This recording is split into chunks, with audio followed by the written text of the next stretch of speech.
In this video, I'm going to show how to make a cardboard pocket journal in 5 easy steps. And I'll start off with the materials you'll need. Okay? So you'll need a thick needle, some yarn or twine or another form of string that's sturdy, 4 pieces of 8.5 by 11 paper. This standard printer paper works fine. Some scraps of cardboard that are at least the size of that paper. The thinner and more durable, the better. And you'll need scissors, and a box knife works really well. And also ruler and pencil will help you do your measurements. Okay, step 1 is to fold your paper and cut the paper. So you want to take your 4 sheets of paper, line them up, and then as best you can fold that paper directly in half. And if you have something strong, you can, hard, you can iron out the edges. Okay, and then you can open that back up, fold it the other way, in the other direction, long ways.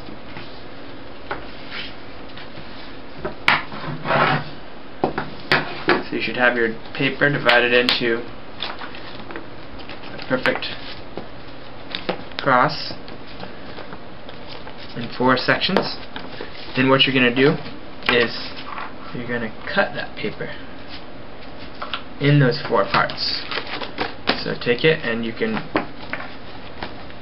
use that as a guide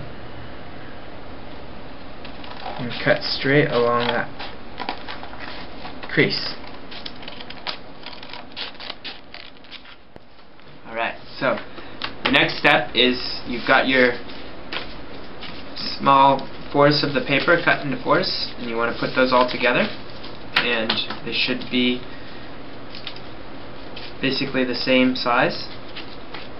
And you can take those or take one of those pieces of paper, use it as a tool to measure your cover for your journal, and you want to leave about, I'd say, a millimeter total, so a ½ millimeter on each side extra. So you can take your ruler and use that as a guide to draw out your lines for where you're going to cut. And leave, like I said, leave a millimeter or so for each side. And then, using your scissors, you can cut out your cover. Alright, so you've cut out your cardboard cover, and your cover, a little hint on that, if you can cut it out in the direction where the lines of the cardboard are going horizontally, you'll get a nice ribbed binding. Now if you cut it lengthwise, you get another style that looks like that. So that's the longwise, and this is the horizontal binding. So depending on what you want, those are your 2 options. Now this one I did horizontally. Now if you measured right with your paper, then your binding should be about 5.5 to 5 3/4 inches. So we're going to go half of that for our midpoint, which is about 2 15/16 or 2 7/8 in the middle, and then you're going to go either side of that about 1/4 inch and draw a line right there, and then you want to draw a line to measure this straight down from each of those, and from there you want to take your box knife and just gently score along the 2 outer lines there from the midpoint for our binding. Now instead of trying to peel it off right now, because it'd be really challenging, we're going to bend it to kind of mold it. And you see how that nicely bends like that? You want to, and I actually press it down with something so that it flattens that ribbing on the inside.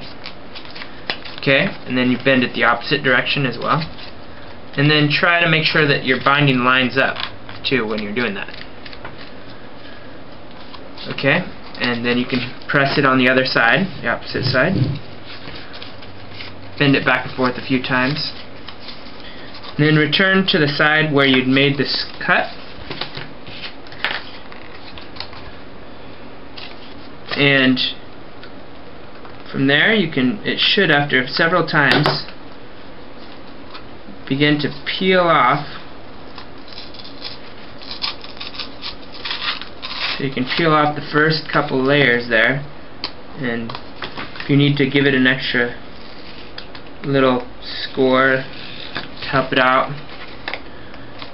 depending on the cardboard you're using, it might need a little bit more help on that.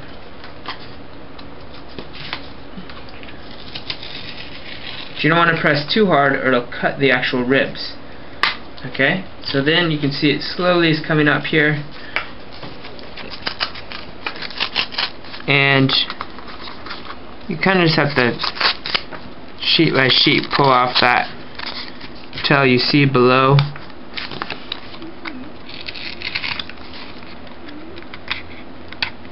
And this is probably the longest step because you have to pull off that ribbing, but you'll see the ribbing below. See that?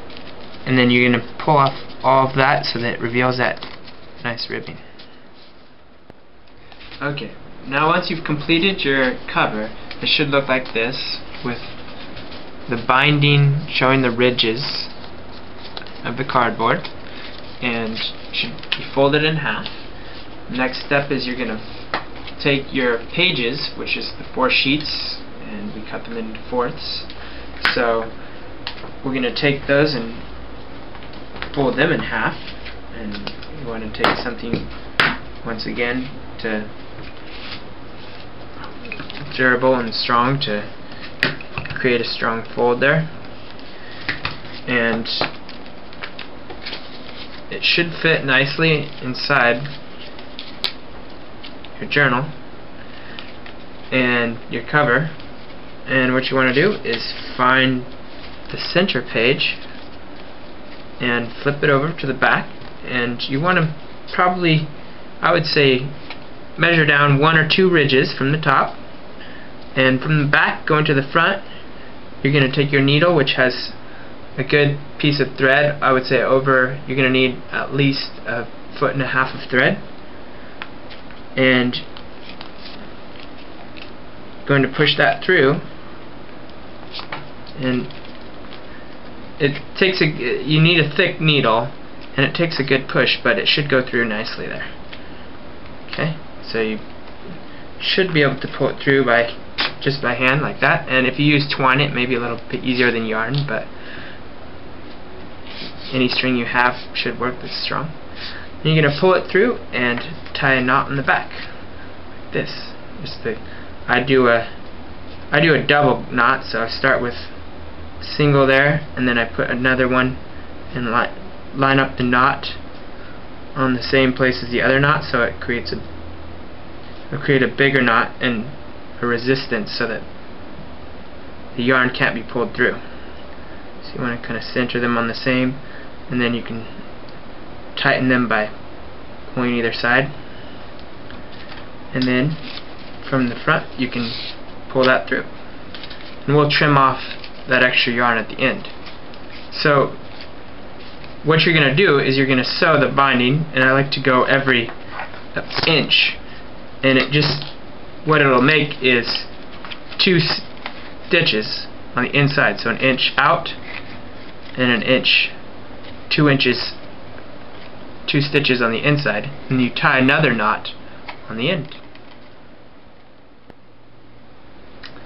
Okay, so I'm tying my final knot here on the outside. I went to the front and did 2 stitches, 1 stitch on the outside, and I'm double knotting, and when you get the knot on the last part to tie it off, it's really easy. You just do a granny knot there and just slide it down to the very end, pull it tight,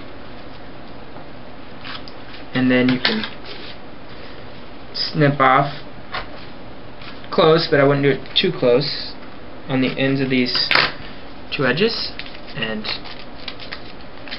there you have cardboard pocket journal. And there's a lot of ways that you can make your pocket journal more personal, and you can do that by adding, covers, and you can also glue on the inside of your journal different colored paper if you like that, and designs.